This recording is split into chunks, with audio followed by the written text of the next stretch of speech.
नमस्कार दोस्तों, आप देख रहे हैं ट्रेड विद मिस्टर ए, जहां मिलती है सबसे तेज और ऑथेंटिक मार्केट अपडेट्स। एक बड़ी खबर आ रही है दोस्तों, F&O खंड को लेकर। F&O में एक बड़ा मोड़ आने वाला है। बाजार नियामक सेबी यानी securities and exchange board of India शायद जल्दी ही एक कंसल्टेशन पेपर जारी करेगा, जिसमें साप्ताहिक F&O अनुबंधों को समाप्त करने का प्रस्ताव हो सकता है। अब आप सोच रहे होंगे, यह अचानक बदलाव क्यों? तो चलिए समझते हैं।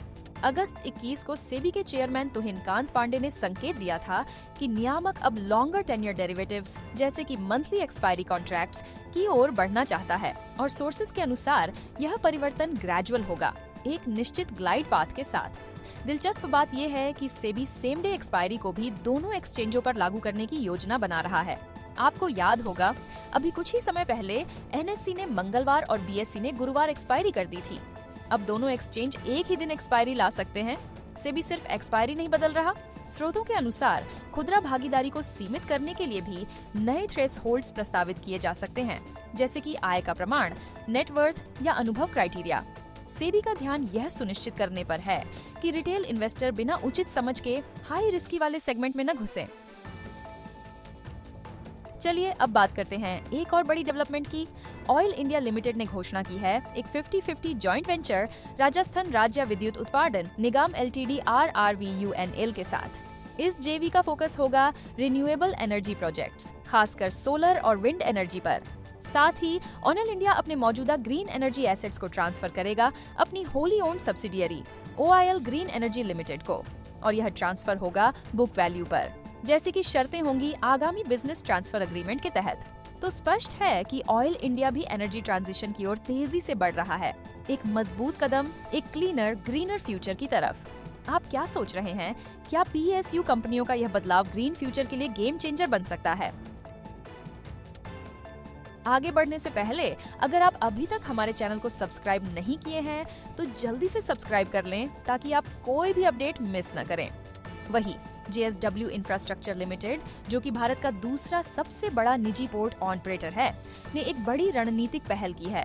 कंपनी की होली ओन्ड वाली subsidiary company JSW port logistics ने कर्नाटक के बल्लारी जिले के कुदाथिनी क्षेत्र में एक ब्राउनफील्ड रेल साइडिंग का अधिग्रहण किया है, वो भी 57 करोड़ रुपए में। अब आप सोच रहे होंगे, इसका उद्देश्य क्या है? तो सुन लीजिए, इस 86 एकड़ की साइट को एक अत्याधुनिक मल्टी मॉडल लॉजिस्टिक्स पार्क के रूप में विकसित किया जा रहा है। यहाँ पर आधुनिक लैंड इंफ्रा सुविधाओं की सुविधाएं होंगी, कंटेनर हैंडलिंग सिस्टम्स, एक रेल फ्रेट टर्मिनल और एक fully equipped inland container depot भी होगा। कंपनी का कहना है कि कमर्शियल ऑपरेशन अगले 6 महीनों में शुरू हो जाएगा और चरणबद्ध रूप से विस्तार की योजना भी है।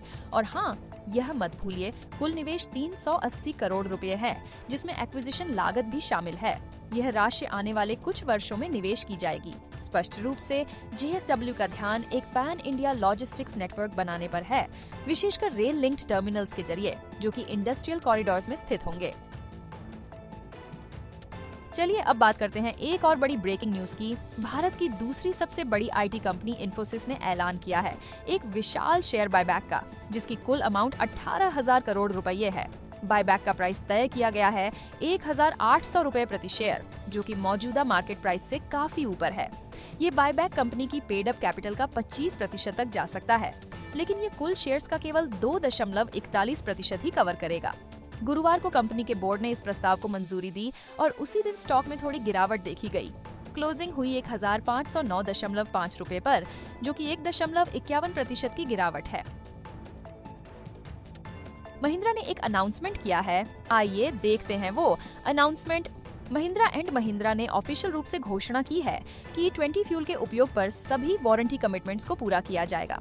कंपनी ने ग्राहकों और डीलरों के लिए एक विस्तृत एडवाइजरी भी जारी की है। इसमें कहा गया है कि महिंद्रा के सभी इंजन, चाहे नए हों या पुराने, मौजूदा गैसोलीन स्टैंडर्ड्स के साथ पूरी तरह से संगत हैं और E20 फ्यूल के साथ सुरक्षित रूप से चल सकते हैं। लेकिन एक छोटी सी बात, जो वाहन 1 अप्रैल 2025 के बाद बनाए जाएंगे, उन्हें E20 के लिए विशेष रूप से कैलिब्रेट किया जा रहा है, और पुराने वाहन, उनमें प्रदर्शन में थोड़ा बहुत अंतर हो सकता है, जैसे एक्सेलरेशन या माइलेज थोड़ा कम हो सकता है। ये आपकी ड्राइविंग बिहेवियर पर निर्भर करता है। वैसे महिंद्रा के ऑटोमोटिव डिवीजन के सीईओ नलिनीकांत गोलगुंटा ने भी यह माना है कि E20 फ्यूल सुरक्षित है, लेकिन फ्यूल एफिशिएंसी और एक्सेलरेशन में थोड़ा सा गिरावट आ सकती है। आगे बढ़ते हैं, JSW एनर्जी ने भी दिखाया है अपना ग्रीन एनर्जी का कमिटमेंट। कंपनी ने अगस्त महीने में 317 मेगावाट की नई रिन्यूएबल कैपेसिटी कमीशन की है, जिसमें शामिल है 240 मेगावाट कुठेर हाइड्रो प्रोजेक्ट से, 43 मेगावाट विंड पावर से, 34 मेगावाट सोलर पावर से।